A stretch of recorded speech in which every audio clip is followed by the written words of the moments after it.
স্বাগত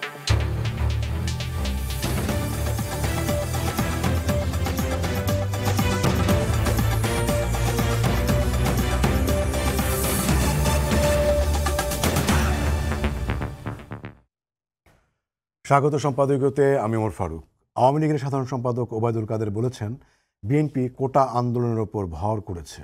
বিএনপি মহাসচিব মির্জা ফখরুল ইসলাম বলেছেন, শিক্ষার্থীদের কোটা বিরোধী আন্দোলনে বিএনপির ইন্ধন নেই, তবে তাদের সমর্থন রয়েছে। শিক্ষার্থীদের কোটা বিরোধী আন্দোলন কি রাজনৈতিক আন্দোলনের দিকে এগিয়ে যাচ্ছে? প্রাসঙ্গিক বিষয় নিয়ে আজকের সম্পাদকীয় কোটা ও রাজনীতি। আর এ নিয়ে আলোচনার জন্য স্টুডিওতে উপস্থিত আছেন জাকারিয়া কাজল, সিনিয়র সাংবাদিক, আছেন সাংবাদিক ও কলামিস্ট এম এ আজিজ, এবং আছেন ব্যারিস্টার প্রশান্ত ভূষণ বড়ুয়া, সাবেক সহসভাপতি বাংলাদেশ ছাত্রলীগ। দর্শক, আপনারাও এই আলোচনায় অংশ নিতে পারেন, এই জন্য আপনাদের ফোন করতে হবে টেলিভিশনে দেখানো নম্বরে। এছাড়া ফেসবুকের মাধ্যমেও আপনাদের মন্তব্য এবং প্রশ্ন রাখতে পারছেন। আমরা আলোচনা শুরুর আগে দেখে নিচ্ছি প্রধান শিরোনামগুলো। কোটা সংস্কারে সড়ক অবরোধ, ঘণ্টার পর ঘণ্টা ভোগান্তি, 3 দিনের আলটিমেটাম, ধৈর্য ধরার আহ্বান অ্যাটর্নি জেনারেলের। আদালতের রায় চূড়ান্ত, বললেন শিক্ষামন্ত্রী। রাষ্ট্রীয় সফরে চীনের প্রধানমন্ত্রী শেখ হাসিনা, বৈঠক করবেন শি জিনপিংয়ের সঙ্গে। সই হবে 20টির বেশি সমঝোতা স্মারক, গুরুত্ব পাবে রাজনৈতিক কৌশলগত ইস্যু। 5 দিন না যেতে আবারও শ্বাসকষ্ট নিয়ে এভার কেয়ারে বেগম জিয়া। হাসপাতালে দেখতে গেলেন মির্জা ফখরুল। রাজনীতি থেকে দূরে রাখতেই বিদেশে চিকিৎসা থেকে বঞ্চিত রাখার অভিযোগ। এবার দুর্নীতি ও অর্থ আত্মসাতের মামলা বাতিল চেয়ে হাইকোর্টে আবেদন ডক্টর ইউনূসের। নিম্ন আদালতে ন্যায় বিচার না পাওয়ার দাবি, কালক্ষেপণের চেষ্টা দেখছেন দুদক আইনজীবী। এবং বাংলাদেশ চীন মিলে আত্রাই নদীতে বাঁধ দেওয়ার মিথ্যা অভিযোগ মমতার। আপত্তিতে আলোর মুখ দেখছে না তিস্তা চুক্তি। গঙ্গার পানি বন্টন চুক্তি নবায়নের আগেই আবারও কঠোর অবস্থান।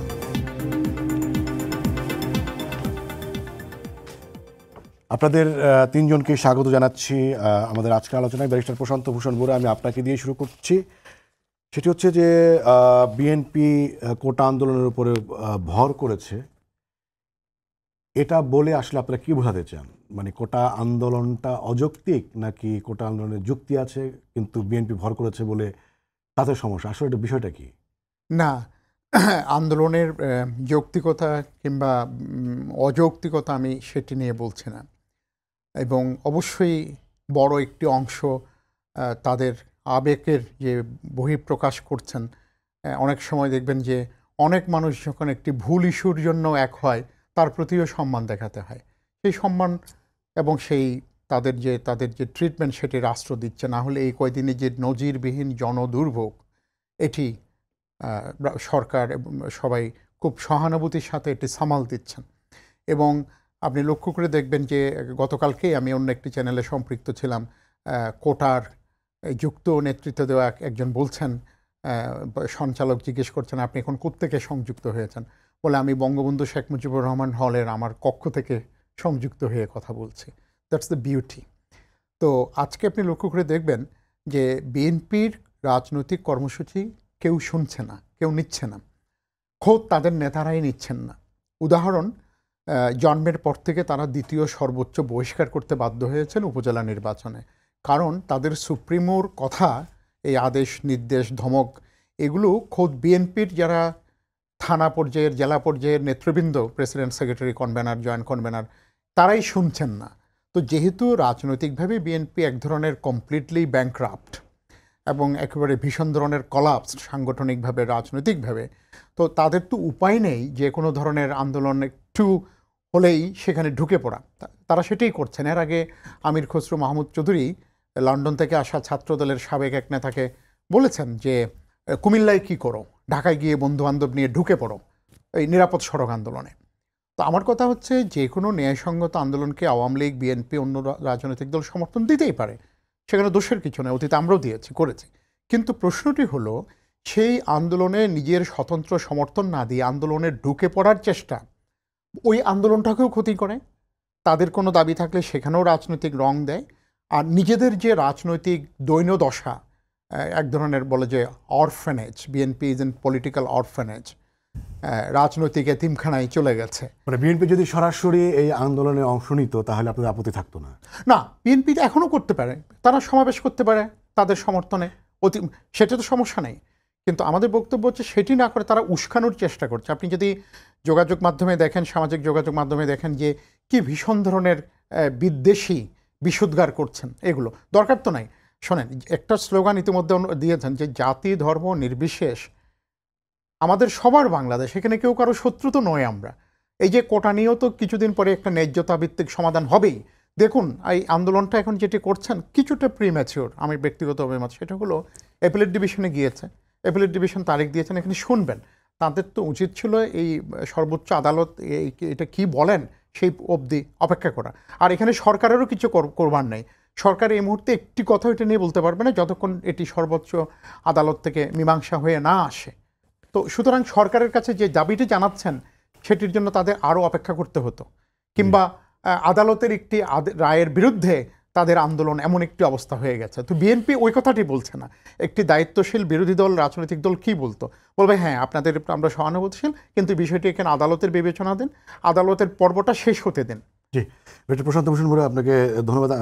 আজিজ ভাই, আপনার কাছে আসে সেটি হচ্ছে, আপনার মনে হয় কিনা যে আওয়ামী লীগ যেমনি মনে করছে যে কোটা ইস্যুতে বিএনপি রাজনীতি করছে অথবা রাজনীতি করার চেষ্টা করছে, মানে আপনার কি মনে হয় বিএনপির যে অবস্থান নিয়েছে সেখানে কোনো রাজনীতি আছে কিনা? যদি তারা মনেই করেন এটা ন্যায্য আন্দোলন, তাদের ছাত্র সংগঠন আছে, তারা কেন সরাসরি রাজপথে নামে না এবং ছাত্রদের পাশে দাঁড়ায় না? আপনাকে ধন্যবাদ। আপনার প্রশ্নের দুইটার একটার সাথেও আমি একমত না। তারা রাজনীতি করছে অথবা চেষ্টা করছে। গণতন্ত্রে যদি বিশ্বাস করি, যদি কোনো আন্দোলন হয় সেটা যদি যৌক্তিক হয় বিরোধী দল সমর্থন দিবে, যদি অযৌক্তিক হয় অবশ্যই বিরোধী দল গঠনতান্ত্রিক মানে বস্তুনিষ্ঠ সমালোচনা করবে বা তাদেরকে ডিসকারেজ করবে। এই আন্দোলনটা যে কোঠার আন্দোলন, এটা তো বিএনপির মহাসচিব স্পষ্ট করে বলল আমরা সমর্থন করি, দাবি যৌক্তিক। এখানে তো আর ইনডাইরেক্ট কোনো ব্যাপার নাই। এখন এই আন্দোলনের নেতৃত্ব, শিক্ষকদের আন্দোলন এবং ছাত্রদের আন্দোলনের নেতৃত্ব দিচ্ছে কিন্তু আওয়ামী লীগ এবং ছাত্রলীগের।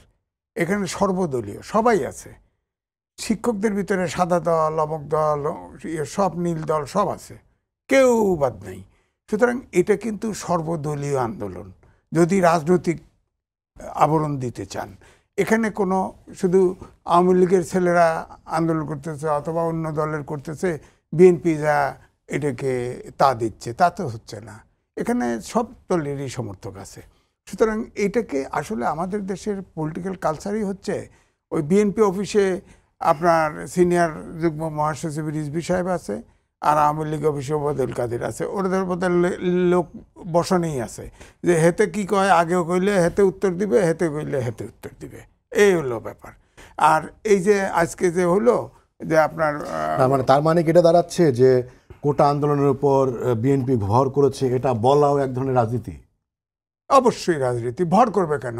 সে তো সমর্থন দিছে ডাইরেক্ট, তারা তো সমর্থন দিছে। বিরোধী দল রাজনীতির সাথে একটা বড় রাজনৈতিক দল, তার তো ছাত্র সংগঠনও আছে, তাদের ছাত্র সংগঠন আছে, কিন্তু কোনো জায়গায় তো ঠেঙ্গায় তো ছাত্র সংগঠনকে মাঠে থাকতে দেয় নাই। ইউনিভার্সিটিতে তো নাই, ইউনিভার্সিটি কলেজে নাই, তো সব বের করে দিছে। তো সুতরাং এটা নাই। তো তারা হয়তো সমর্থক আছে, তারা হয়তো চুপি চাপে এই আন্দোলনের সাথে আছে। তারা তো ধরেন বিএনপি ছাত্র দল যদি বলেন, ছাত্র দল ঢাকা ইউনিভার্সিটিতে ওইভাবে কোনো ভূমিকা রাখার, আলাদাভাবে ভূমিকা রাখার স্কোপ নাই, এবং সে কারণে এইটা একটা তাদের জন্য সুযোগও না। তারা তো সমর্থন দিয়ে খান, তো এখানে তো আন্দোলনে অংশগ্রহণ করে নাই তো। আর বিএনপি হলো জাতীয় সংগঠন, ছাত্র করলে ছাত্র দলের মাধ্যমে। হ্যাঁ, ছাত্র দলকে তো বলে নাই যে ছাত্র দল যার নামে পড়ো, শিক্ষকদেরকেও তো বলে নাই। শিক্ষকরা তো এমনি এমনি আন্দোলনে আছে। ওখানে যদি ছাত্র দলের সমর্থক থাকে তারাও তো ওই আন্দোলনেই আছে। আমি তো দেখছি যে এখানে ছাত্রলীগ, ছাত্র দল, বাম ডান সবই আছে, এখানে তো আলাদা কিছু না। জাহিদ ভাই, আপনাকে ধন্যবাদ। কাদের ভাই, আমি আপনার কাছে আসি, সেটা হচ্ছে মানে বিভিন্ন অনেক সময় মানে অভিন্ন জনস্বার্থের ইস্যুতে অতীতেও যখন আন্দোলন হয়েছে সেখানে মানে অরাজনৈতিক ব্যানারে সর্বসাধারণ, এরকম সাধারণ ছাত্র, সাধারণ কৃষক, শ্রমিক, এরকম ব্যানারে কিন্তু আগেও আমরা রাজনীতি হতে দেখেছি। তো এর পেছনেও কি রাজনীতি থাকে, নাকি এখন যেটাকে আওয়ামী লীগ যেভাবে বিএনপির ইন্ধন দেখতে পাচ্ছে বা এর পেছনে রাজনীতি দেখতে পাচ্ছে, সেটাকে আপনি মনে করেন কিনা? বা অনেকে এটাও বলেন যে আসলে কোটার পেছনে আসলে অনেকের ভাষায় যে চুলকানি বা হচ্ছে অ্যালার্জি যেটা, সেটা আসলে 30% মুক্তিযোদ্ধা কোটা নিয়ে, মানে এই এই যে বিভিন্ন ধরনের বক্তব্য আসছে, সেটাকে আসলে আপনি কিভাবে দেখেন? ধন্যবাদ। আসলে দুইটা শব্দ আপনি ব্যবহার করেছেন, সমর্থন এবং ইন্ধন। দুটো কিন্তু দুই জিনিস। আজ হয়তো বলেছে তারা বিএনপি অফিসিয়ালি সমর্থন দিয়েছে। ইন্ধন যে নেই এটা কিন্তু বলা যায় না। আমি মুক্তিযুদ্ধ প্রসঙ্গে পরে আসছি। আপনি দেখেন এই কোটা আন্দোলন যখন গত আন্দোলন হয়েছে, কোটা আন্দোলন থেকে কিন্তু রাজনৈতিক দলেরও জন্ম হয়েছে। আমরা যদি ভুলে না যাই, কাজেই সব আন্দোলনে কিন্তু কিছু ব্যক্তি থাকে যারা নিজস্ব স্বার্থ চরিতার্থ করে। এখানে এটা আছে কিনা এটা দেখার জন্য আমাদের অপেক্ষা করতে হবে। আপনার কোটা আন্দোলন থেকে যে কি রাজনৈতিক দল হলো না একটা, যিনি তখনকার কোটা আন্দোলনের নেতা, তার ভবিষ্যৎটা এখন কি? তিনি এখন সরকার বিরোধী একটা রাজনৈতিক দলের, এই উদাহরণ তো আমাদের দেশে আছে, তাই না? কাজেই সব কিছুকে খুব সাদা চোখে দেখার মতো অবস্থা কিন্তু এখনো হয়নি। পরের প্রসঙ্গটা খুব গুরুত্বপূর্ণ। দেখেন আজকে আমরা যে এখানে বসে কথা বলছি, আমি, আপনি, প্রশান্ত দা, আজিজ ভাই, যার যার সুন্দর কাপড় চোপড় পরে ভালোভাবে কথা বলছি, কেন? এই দেশটা স্বাধীন হয়েছে বলেই তো। আজকে যদি বাংলাদেশটা স্বাধীন না হতো, আমরা এই অবস্থায় থাকতাম কিনা এটা নিয়ে আমার যথেষ্ট সন্দেহ আছে, তাই না? এই স্বাধীনতাটা কাদের দান? মুক্তিযোদ্ধাদের দান যদি আমি বলি, এটা কি ভুল বলা হবে? কিন্তু আপনি দেখেন ৭৫-এর পর থেকে স্পেশালি মুক্তিযোদ্ধাদের হেয় করা, মুক্তিযোদ্ধাদের বিনাশ করারও তো কিছু কিছু চক্রান্ত আমরা দেখেছি। সশস্ত্র বাহিনীতে মুক্তিযোদ্ধাদের হত্যা, মানে মুক্তিযোদ্ধা অফিসারদের দিয়ে নিশ্চিহ্ন করার একটা প্রয়াস আমরা দেখেছি। এবং দেখেন এত কিছু থাকতে মুক্তিযোদ্ধা কোটা নিয়ে কেন? মানে মুক্তিযোদ্ধাদের হেয় করার যে একটা গোষ্ঠীর যে একটা ধারাবাহিক অপচেষ্টা আছে, বারবার কিন্তু বিভিন্নভাবে এটা বেরোয় আসে। আপনি জানেন ভিয়েতনাম যুদ্ধে যে সমস্ত সৈনিকরা যারা অংশ নিয়েছিল, তাদের বংশধরদের যদি আমেরিকায় চাকরি দেওয়া হয়, তাদের কিন্তু ট্যাক্স রিবেট দেওয়া হয়। জাপানের সামুরাই যারা ছিল তাদেরও কিন্তু দেওয়া হয়। তার মানে কি, যারা আপনার দেশের জন্য কাজ করছে তাদের একটা সম্মান জানানোর একটা ব্যাপার থাকে। আমাদের মুক্তিযোদ্ধাদের ডিফেম করার জন্য কত রকমের কত কিছু আমরা করেছি। আপনি দেখেন ভুয়া মুক্তিযোদ্ধা বলা হয়, এই বলা হয়, সেই বলা হয়। কিন্তু এই এখন সর্বশেষ হলো মুক্তিযোদ্ধা কোটা। মানে মুক্তিযুদ্ধ শব্দটাই বোধহয় কোনো কোনো মহলের কাছে একটা অস্বস্তির বিষয়। আমরা বাংলাদেশের স্বাধীনতার পর দেখেছিলাম না যে পাকিস্তান কনফেডারেশন করার জন্য একদল উঠে পড়ে লেগেছিল। ওই রক্তবীজের বংশধররা বোধহয় এখনও আছে। আর নাহলে এত কিছু থাকতে মুক্তিযোদ্ধা নিয়ে কেন? হ্যাঁ, আপনি বলতে পারেন যে এই কোটায় পরিমাণ বেশি হয়েছে, কম হয়েছে, ইত্যাদি ইত্যাদি। পরিসংখ্যান কিন্তু তা বলে না। আপনার এখানেই কালকে কিন্তু এই দেখেছি আমি, জানেন আপনার ৩৩, ৩৫, ৩৬ তিনটা বিসিএস যদি দেখেন, আপনি ৩৪টা বাদ দিলাম, that was a special BCS. এই তিনটায় আপনি হিসাব করে দেখেন প্লাস মাইনাস 70% কিন্তু মেধার থেকে এসছে, তাই না? তো মেধা থেকে তো আপনার যদি এই হিসাবে ৫৬-র বেশি আসার কথা না, আসলো কেন? এখানে একটা ভুল ধারণা আছে। ভুল ধারণাটা এরকম যে আমি যদি মুক্তিযোদ্ধার মানে বংশধর হই, মানে ছেলে মেয়ে বা নাতি, আমি বোধহয় কোয়ালিফাই না করলেও আমি চাকরি পেয়ে যাব। ব্যাপারটা তো তা না। ব্যাপারটা তো কোয়ালিফাই করতে হবে, তারপরে সে কোটায় আসবে। যখনই এটা পাওয়া যায় না, তখন কিন্তু মেধা থেকে এটা পূরণ করা হয়। কাজে এই বিষয়গুলি নিয়ে কিন্তু স্পষ্ট সরকারের পক্ষ থেকে এটা বলা হয়, এই ক্লিয়ারিফিকেশনের দরকার। কাজে আমি অনেকের সঙ্গে আলাপ করে দেখবেন, যেমন আজকে আমি সিএনজিতে আসছিলাম, এই জ্যাম টেম নিয়ে আলাপ হচ্ছিল, বলো যে স্যার এগোরে সব চাকরি দিয়ে দেয়। আরে বাবা, এগোরে সব চাকরি দিয়ে দেয় যে ধারণাটা করা হচ্ছে যে 30% বোধহয় আপনি কোয়ালিফাই না হলেও আপনাকে দিয়ে দেওয়া হয়। This is not true. আমি তো মনে করি আপনি ইন্ধন বলেন, সমর্থন বলেন, যাই বলেন, আমাদের বোধহয় গোড়ায় যেতে হবে। মুক্তিযোদ্ধাদের ওই কেন বিভিন্ন সময় বিভিন্নভাবে টার্গেট করা হয়? আমি তো মনে করি মুক্তিযোদ্ধারা আমাদের একটা দেশ দিয়েছেন, তারা দান করেছেন, আমরা কিন্তু তাদের কিছুই দিতে পারিনি, তাই না? দাতাদের, যারা আমাদের দাতা, যারা আমার আপনার সবার, যাদের কাছে আমাদের নতমস্তকে থাকার কথা, শ্রদ্ধায় থাকার কথা, আমরা কিন্তু তাদের উল্টোটা করছি। যখনই সুযোগ পাচ্ছি তাদের আমরা কি ডিফেম করার একটা অপচেষ্টা আছে, এবং এই অপচেষ্টার পেছনে কারা আছে এটা আমরা সকলে জানি। হ্যাঁ, এই যে কোটার আন্দোলনটা হচ্ছে, প্রশান্ত দা একটু টাচ করেছেন। আজকে যদি সরকার এটা হস্তক্ষেপ করে, কিছু বলে, তখন বলবো যে আদালতের উপর সরকারের নগ্ন হস্তক্ষেপ, তখন টার্মটা হয়ে যাবে অন্য।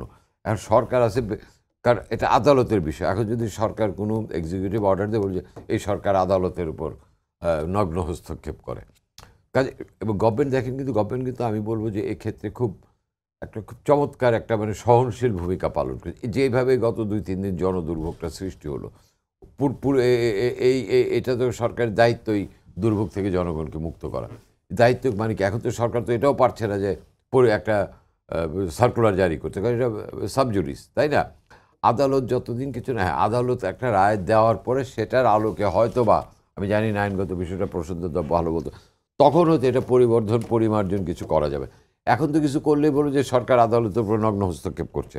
এবং আরেকটা জিনিস দেখেন, সরকারি ছাত্র সংগঠন যাদেরকে আমরা বিভিন্নভাবে ডিফেম করি, যে ছাত্রলীগ সব আন্দোলনে পিটায় পোটায় এসে, তাদের রোলটা দেখছে, তারা কিন্তু কিছুই করছে। ইভেন আইনরক্ষী বাহিনীও কিন্তু এই যে 10-12 জায়গায় ব্লকেট দিচ্ছে।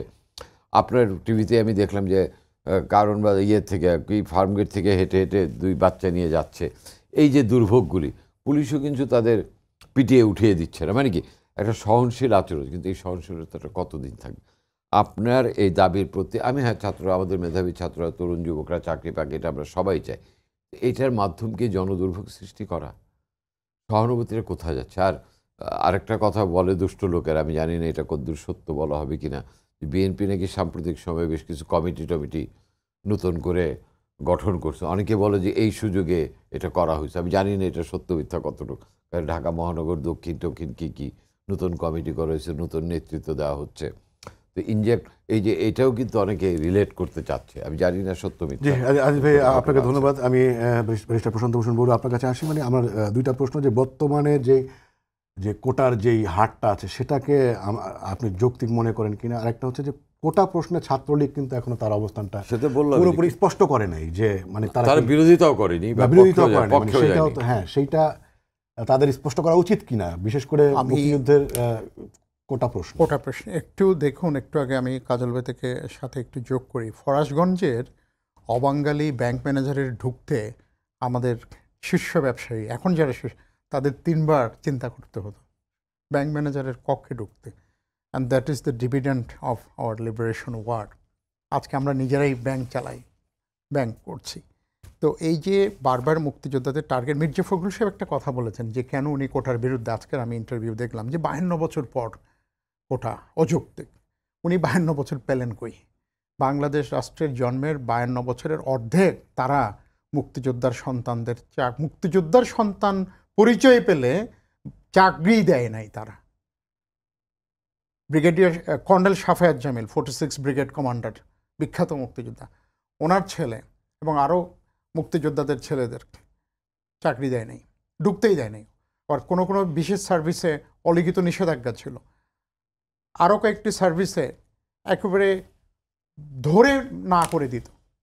সুতরাং মুক্তিযোদ্ধা কোটা যে 52 বছর চলছে, এটা একটি ভুল তথ্য।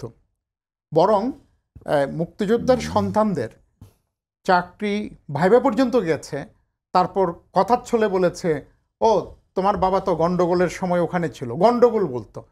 আমি নিজের কেন একাধিকবার শুনেছি বলতেছে এই 71-এর গন্ডগোলটা, হ্যাঁ গন্ডগোল বলতো। আমরা ছোট ছিলাম, বুঝিনি যে গন্ডগোল মানে কি, মারামারি।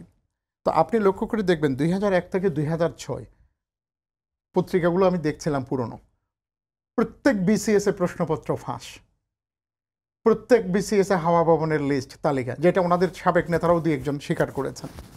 এবং এই সরকারের বা আওয়ামী লীগ সরকারের অনেকগুলো সাফল্য আছে, আমি এদিকে যাচ্ছি না, কিন্তু আমি মনে করি একটি ভবিষ্যতের দীর্ঘস্থায়ী সাফল্যের যে বুনন, আমরা যেটা বলতে ফেব্রিক ফর ফিউচার, এটা হচ্ছে বিসিএসটা। আজকে সবাই সকাল 8টা থেকে বা আরও আগের থেকে লাইব্রেরিতে লাইন ধরছে, কারণ সবাই অন্তত এই আস্থাটুকু পেয়েছেন যে বিসিএস দিলে একেবারে আমি সমাজের কোন পেরিফেরি থেকে আসছি, আমার সুপারিশ ছাড়াই আমি সঠিকভাবে মূল্যায়িত হচ্ছি। এটা একটা বিরাট ঘটনা কিন্তু, এবং এটাও কিন্তু এখানে আপনার একটি বিশেষ কারণ। তবে একটা রং ন্যারেটিভ হয়ে গেছে। সরকারি চাকরির প্রতি যে অতি আগ্রহ, সেটাকে স্বাভাবিক না, এটি আবার সমাজতাত্ত্বিক ব্যাপার আছে, আমি এটাতে যাচ্ছি না। কিন্তু একটা আস্থা হয়েছে, যেটা বিএনপি জামাত এই আমলে একবারে ধ্বংস হয়ে গিয়েছিল, প্রশ্নপত্র ফাঁস করতে করতে প্রত্যেকটা বিসিএসের প্রশ্নপত্র ফাঁস। আরেকটা ভয়ঙ্কর রং ন্যারেটিভ যাচ্ছে, কোটা বনাম মেধা। বিষয়টি আদৌ সেরকম নয়। ঢাকা বিশ্ববিদ্যালয়ে যারা ইউনিভার্সিটি চট্টগ্রাম বিশ্ববিদ্যালয়ে যারা ভর্তি হয়েছেন তারা কিন্তু কখনো কখনো 70/1 কম্পিটিশনে ভর্তি হয়েছেন। তো ঢাকা বিশ্ববিদ্যালয়ের বা চট্টগ্রাম বিশ্ববিদ্যালয়ের, রাজশাহী বিশ্ববিদ্যালয়ের সেই ছেলে বা মেয়ের যখন 4 বছর পরে পরীক্ষা দেওয়ার উপযুক্ততা আসে, তখন তিনি যদি কোটায় এন্টাইটেল হন, ওনার মেধা তো কমে যায় না এই কারণে। আবার যিনি আরও ভালো রেজাল্ট করেছেন বা সমমানের করেছেন, তিনি আবার কোটা পেলে তাতেও কোনো অসুবিধা হচ্ছে না। অর্থাৎ মেধা বনাম কোটা, এই ন্যারেটিভ সম্পূর্ণ কৃত্রিম। আরেকটি বিষয় আছে, ঢাকা চট্টগ্রামের কোনো কোনো শহরের পরিবার 4-5টা টিউশন অ্যাফোর্ড করতে পারে। গ্রামের ছেলে বা মেয়েটি 3 মাইল হেঁটে স্কুলে যায়, তার তো প্রাইভেট টিউশন রাখার সুযোগই হয়নি। অর্থাৎ শুরু থেকেই তার দারিদ্র্য এবং অন্যান্য পারিপার্শ্বিকতা জেলা কোটার কথা তাকে বলছেন। কথিত মেধাবী হতেই দেয়নি। আপনি খেয়াল করবেন, অনগ্রসর এটা আমি বাদ দিলাম, এটা সংবিধানে রয়েছে, এটা করা যাবে।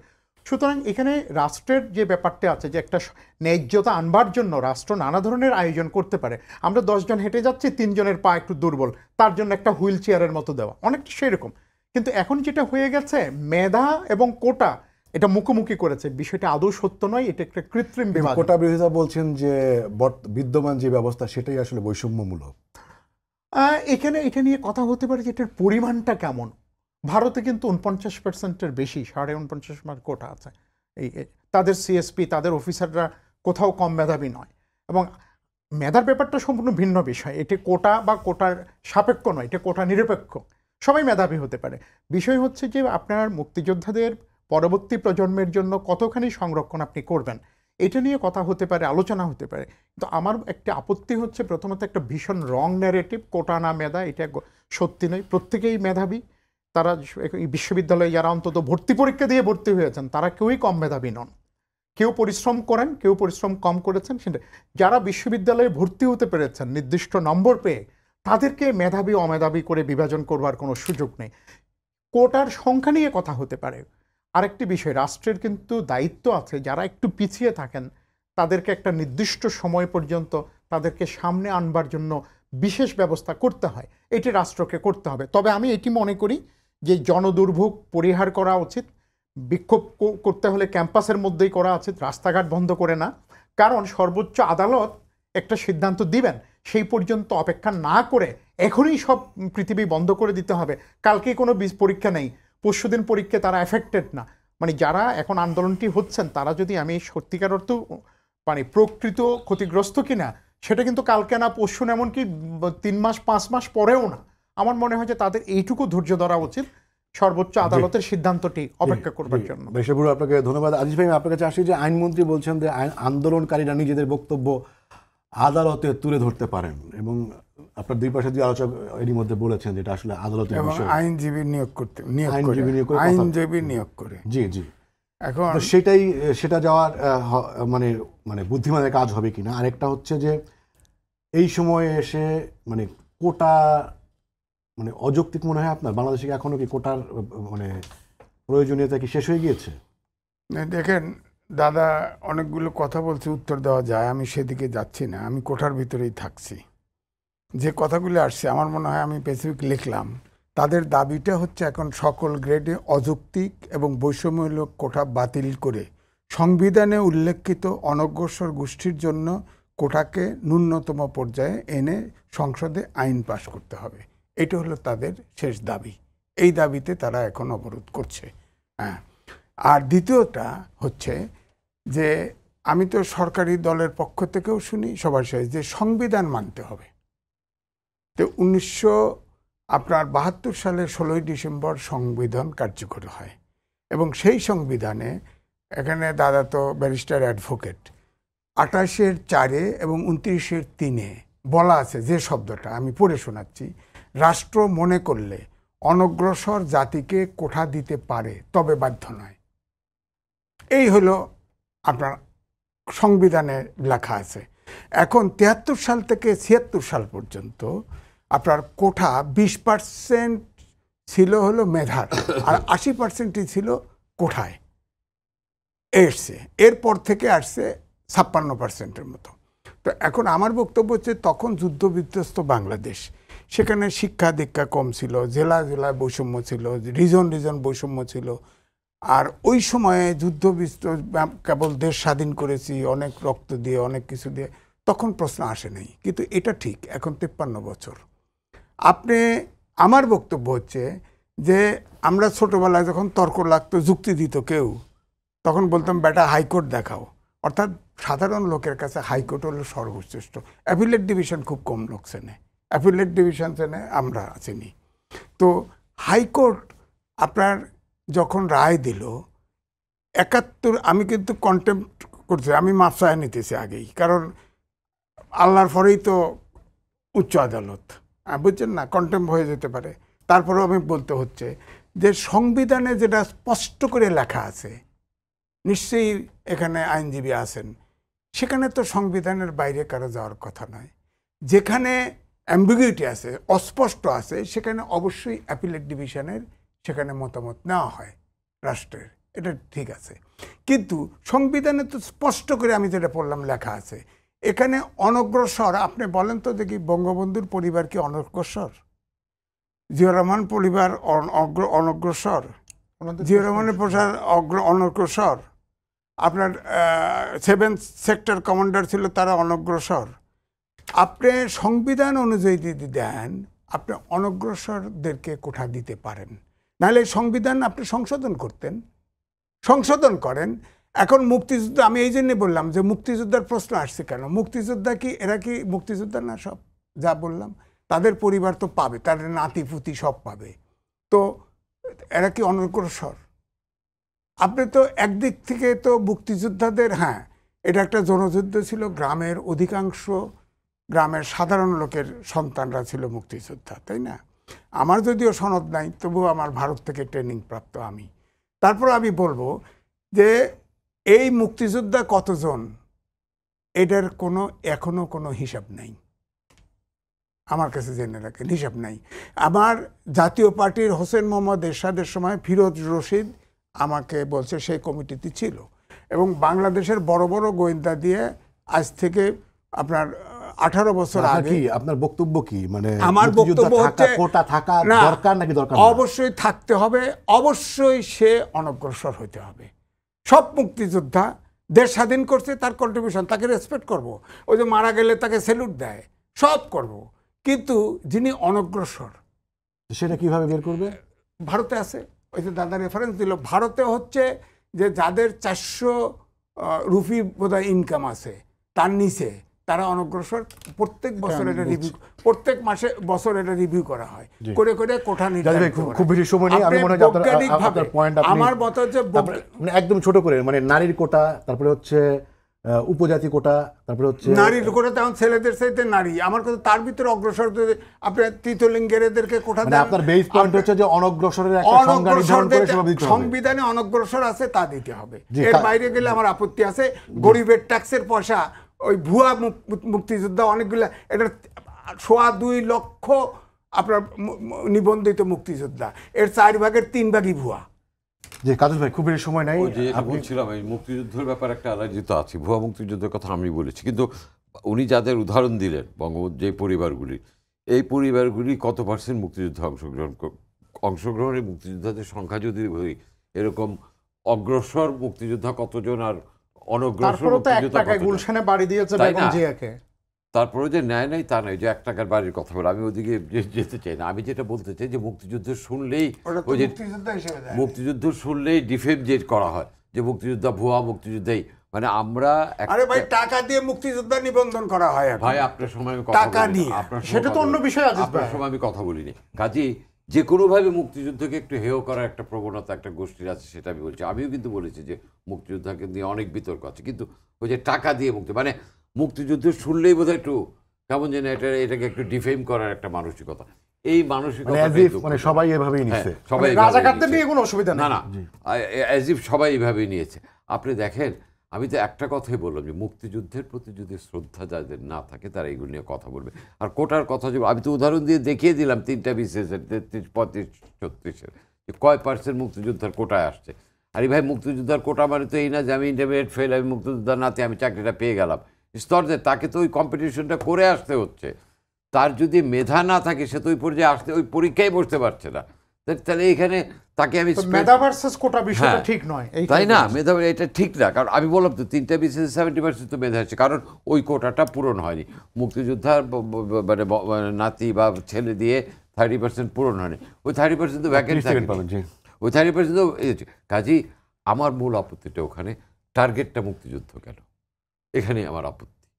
মানে এখন যেই একটা মাঝামাঝি অবস্থায় আছে, মানে ছাত্রদের আন্দোলন হচ্ছে এবং সেখানে মানে সাধারণ ছাত্রদের কিন্তু অংশগ্রহণ হ্যাঁ আছে, আছে। মানে সেইটা কিভাবে অ্যাড্রেস করা উচিত বলে আপনি মনে না করেন? আমি যেটা আপনি দেখেন এই যে একটা সংস্কার দরকার আছে বলে আপনি মনে আমি করেন? মনে করি যে এটা আদালতের রায়ের পরে আপনি দেখবেন যে এটার হয়তো আমি জানি না আদালত কি রায় দেবেন, কিন্তু এমনও তো অনেকে বলছেন যে যারা আইনজীবী, যে আদালতের রায়ের মধ্যে থেকে একটা সংস্কারের একটা হয়তো উপায় বেরিয়ে জি, আসবে। কাজল ভাই আপনাকে ধন্যবাদ। ব্যারিস্টার বড়ুয়া, আমি একদমই মানে মিনিট দুয়েক সময় আছে, সেটা হচ্ছে যে